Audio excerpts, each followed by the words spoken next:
Hi friends, ఈరోజు మన సొంత నువ్వే సీరియల్లో ఏం జరగబోతుందో చూసేద్దాం. దానికన్నా ముందుగా మన ఛానల్ని అయితే సబ్స్క్రైబ్ చేసుకోండి ఫ్రెండ్స్. కావ్య దమయంతి అయితే ఇద్దరు అక్కడి నుంచి మధు దగ్గర నుంచి తప్పించుకొని పారిపోయారు కదా. రౌడీలు అయితే వాళ్ళను వెతుకుతూ వెళ్తూ ఉంటారు. దమయంతి అయితే నేను పరిగెత్తలేకున్నాను అని అయితే ఆయాసపడుతూ పరిగెత్తూ ఉంటుంది. ఎలాగోలా రౌడీల దగ్గర నుంచి తప్పించుకొని ఒక దగ్గర కూర్చొని ఉంటారు. రౌడీలు అయితే వాళ్ళ కోసం వెతుకుతూనే ఉంటారు. మధు అయితే ఇంటికి వెళ్ళిపోతుంది కదా.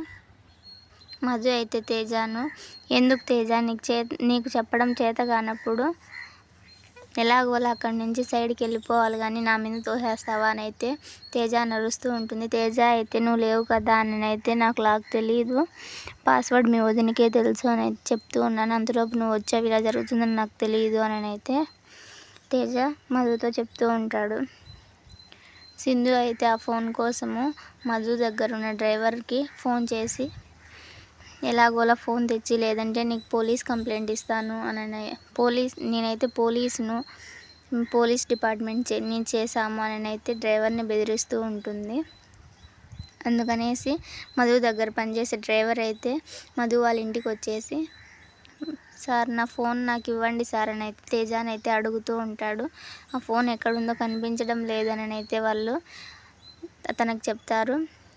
మధు వాళ్ళ డ్రైవర్ అయితే సింధుకి కాల్ చేసి మేడం ఫోన్ కనిపించడం లేదంటే వెతికిస్తారు, ప్లీజ్ మేడం నా మీద ఏ కంప్లైంట్ ఇవ్వకండి అని అయితే చెప్తూ ఉంటాడు.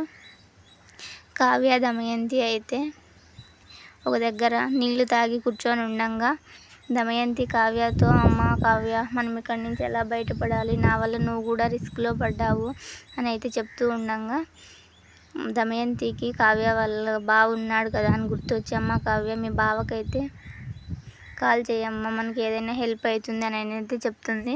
కావ్య అయితే వాళ్ళ బావకు ఫోన్ చేసి బావా నేను ఇంటి దగ్గర లేను, నేను సమస్యలో ఉన్నాను అని అయితే చెప్పిన వెంటనే సిద్ధార్థ ఏమైంది కావ్య అని అయితే అడుగుతాడు. కావ్య అయితే జరిగిందంతా చెప్తుంది. సిద్ధార్థ్ నాకు లొకేషన్ పంపించు, నేను వస్తాను, అనవసరంగా లేనిపోనివన్నీ నెత్తికి తెచ్చుకున్నావు అని అయితే కావ్య నరుస్తూ ఉంటాడు.